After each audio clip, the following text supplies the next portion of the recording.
Hello बच्चों, let's see this question. An examination paper consists of 12 questions divided into parts A and B. Part A contains 7 questions and Part B contains 5 questions. A candidate is required to attempt at questions selecting at least 3 from each part. Then in how many maximum ways can the candidate select the questions? तो बच्चों इस question में हमें एक student की condition बताई जा रही है कि उसके पास एक एग्जामिनेशन पेपर है जिसमें टोटल 12 क्वेश्चन है और जो कि दो पार्ट ए और बी में डिवाइडेड है। जो पार्ट ए है उसमें 7 क्वेश्चन है और पार्ट बी में 5 क्वेश्चन है। ठीक है। और एक कैंडिडेट को क्या करना है, टोटल 8 क्वेश्चन अटेम्प्ट करने हैं और उसे दोनों पार्ट में से एटलीस्ट 3 क्वेश्चन सेलेक्ट करने हैं। तो इन सभी कंडीशन को फॉलो करते हुए हमें total number of ways find out करने हैं कि वो कैंडिडेट क्वेश्चन को कितने तरीके से सेलेक्ट कर सकता है। ठीक है। क्वेश्चन पे प्रोसीड करने से पहले इसका की कॉन्सेप्ट देख लेते हैं।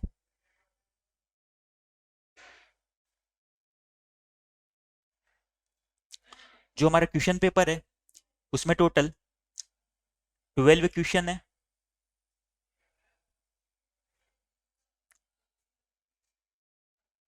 ये 12 क्वेश्चन जो है ये दो पार्ट ए एंड बी में डिवाइडेड है।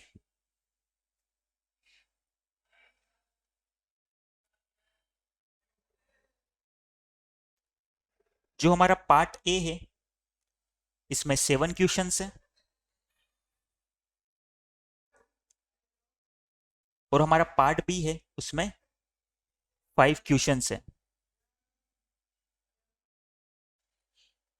ठीक है। अब किसी कैंडिडेट को total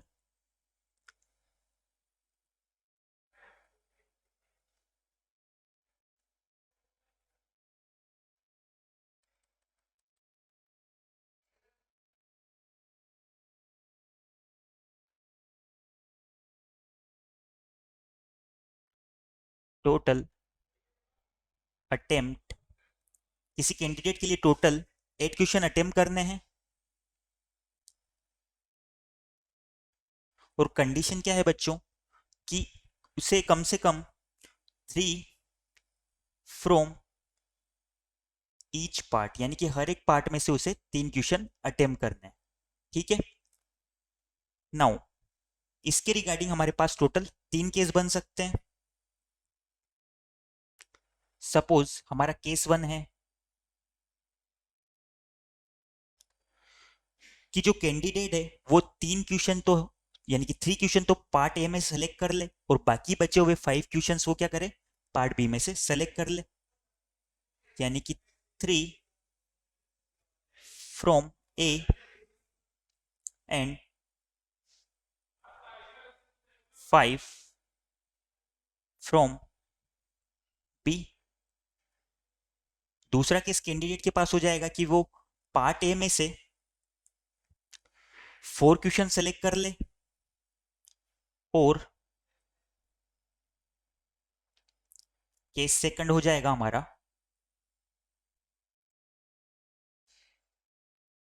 4 from a and 4 from b. ठीक है।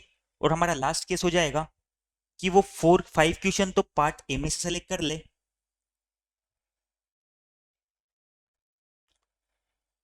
और जो हमारा केस 3 हो जाएगा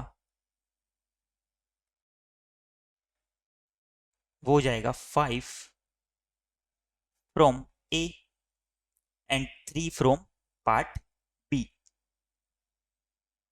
ठीक है। इसके रिगार्डिंग हम आगे सोल्व कर लेते हैं बच्चों।